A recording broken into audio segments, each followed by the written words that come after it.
Bismillahirrahmanirrahim. Assalamualaikum warahmatullahi wabarakatuh. Innal hamdalillah wassalatu wassalamu ala Rasulillah wa ala alihi wa sahbihi wa man sara ala nahjihi wa qatafa atharahu ila yaumil qiyamah. Amma ba'd. Kaum muslimin dan muslimat yang dimuliakan Allah Subhanahu wa taala. Insyaallah taala pada pertemuan yang berbahagia ini saya akan menyampaikan satu kisah yang disebutkan dalam riwayat Abu Ya'la dengan derajat hadis mauquf yang sampai kepada sahabat Nabi sallallahu alaihi wasallam. Diceritakan bahwasanya Nabi sallallahu alaihi wasallam dalam riwayat yang sampai kepada sahabat Nabi sallallahu alaihi wasallam bahwasanya Nabi sallallahu alaihi wasallam pernah menceritakan bahwa Fir'aun yang merupakan raja yang zalim, raja yang mengangkat dirinya sebagai Tuhan, raja yang hidup di negeri Mesir pada saat itu memiliki istri, tapi istrinya adalah istri yang beriman kepada Allah Subhanahu wa taala yang bernama Asia. Karena Fir'aun mengetahui bahwasanya istrinya adalah orang yang beriman kepada Allah Subhanahu wa taala, yaitu mengikuti daripada ajaran Nabi Musa alaihissalam, maka Fir'aun pun marah dan memberikan siksaan kepada istrinya. Ya, suatu hari Fir'aun pun membelenggu istrinya, membelenggu kedua tangan istrinya, begitu juga kedua kaki istrinya, lalu istrinya dibiarkan bersendirian. Kemudian tiba-tiba datanglah malaikat menaungi istri dari Fir'aun, yaitu Asia. Disebutkan dalam riwayat yang lain bahwasanya ketika itu dia dibiarkan di sebuah tanah yang tandus yang sangat panas, tapi ketika itu dia tidak kepanasan karena dinaungi oleh para malaikat. Ya, karena Allah Subhanahu wa taala mengutus para malaikat untuk melindungi Asia dari terik matahari yang sangat panas pada saat itu. Kemudian Asia pun berdoa kepada Allah Subhanahu wa taala sebagaimana diabadikan dalam surat Tahrim ayat 11.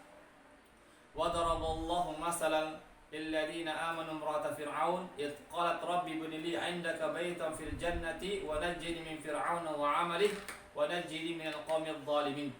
Dan Allah Subhanahu wa taala memberikan perumpamaan tentang sosok istri wanita yang beriman kepada Allah Subhanahu wa taala,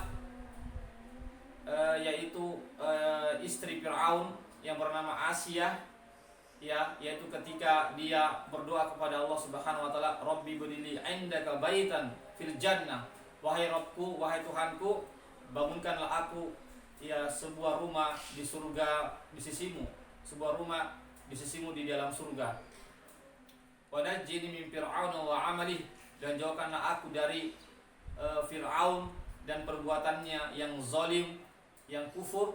Wa najjini minal qaumidh dhalimin, dan jauhkanlah aku dari orang-orang yang zalim, yaitu para pengikut-pengikut Fir'aun yang menyiksa daripada Asia. Jamaah sekalian yang dimuliakan Allah Subhanahu wa taala. Setelah dia berdoa begitu, maka Allah Subhanahu wa taala pun perlihatkan kepadanya, yaitu rumahnya di surga. Jamaah sekalian, Allah langsung perlihatkan rumahnya, tempat dikembalinya nanti di surga Allah Subhanahu wa taala. Dari sini jamaah sekalian, kisah yang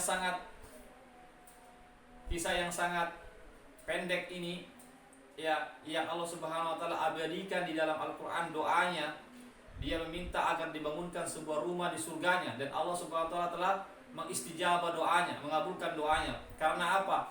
Karena Asia adalah orang yang beriman kepada Allah, orang yang bersabar di atas keimanan. Meskipun dia mendapatkan siksaan, perlakuan yang kasar, yang zalim dari suaminya yang kafir, suami yang zalim, tetapi dia tetap berada di atas jalan Allah Subhanahu wa taala. Oleh karena itu Allah Subhanahu wa taala telah perlihatkan rumahnya di surga. Itulah ganjaran yang terbesar bagi siapa saja apakah seorang istri, apakah seorang suami, siapa saja yang beriman kepada Allah Subhanahu wa taala dan istiqomah di atas keimanan, bersabar atas musibah yang menimpa, bersabar di atas seandainya ada orang-orang yang ingin menjauhkan kita dari keimanan, tapi kita beriman kepada Allah Subhanahu wa taala sampai akhir hayat kita, meskipun siksaan yang kita terima, maka Allah Subhanahu wa taala akan berikan ganjaran surganya sebagaimana Asia mendapatkan ganjaran surga dari Allah Subhanahu wa taala. Demikianlah jamaah sekalian, ya, satu kisah yang memberikan inspirasi dan motivasi bagi kita agar kita senantiasa berada di atas jalan Allah Subhanahu wa taala, di atas keimanan, di atas kalimat la ilaha illallah sampai akhir hayat kita, agar kita diberikan ya ganjaran yang besar, yaitu surga Allah Subhanahu wa taala. Siapa yang kata Allah yang dibebaskan dari neraka, dijauhkan dari neraka dan dimasukkan ke dalam surga, faqad faza, maka sesungguhnya dia adalah orang yang sukses. Jamaah sekalian, semoga kisah ini menjadikan inspirasi kepada kita agar kita senantiasa istiqomah di jalan Allah sampai akhir hayat kita. Wabillahi taufiq wal hidayah. Assalamualaikum warahmatullahi wabarakatuh.